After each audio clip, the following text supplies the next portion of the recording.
វិរេថ្នាំទៅលក់អន្តាយត្រពូ5វិរេថ្នាំទៅលក់អង្កេបនឹងទីពួកវាលួចជួកកាន់ឆាអង្កេបនឹងទីពួកវាលួចជួកកាន់ឆាជាក្បាលខ្មៅវានឹមពីគួយផឹកស្រាជាក្បាលខ្មៅវានឹមពីគួយផឹកស្រា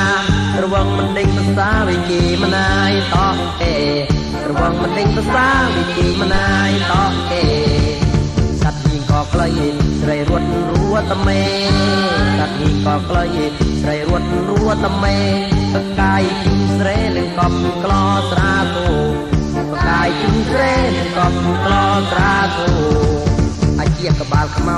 វិញផ្លូវមោហអាជាក្បាលខ្មៅវិញផ្លូវមោហ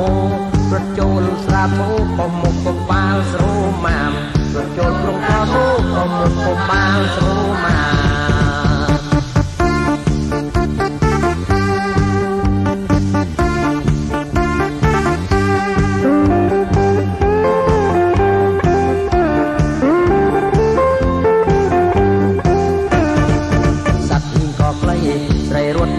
តមេ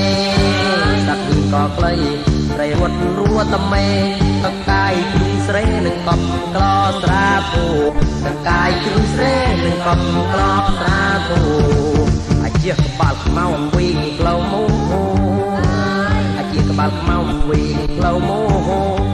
រត់ចូលក្លោធូកុំមុខកុំបាល់ស្រោម៉ា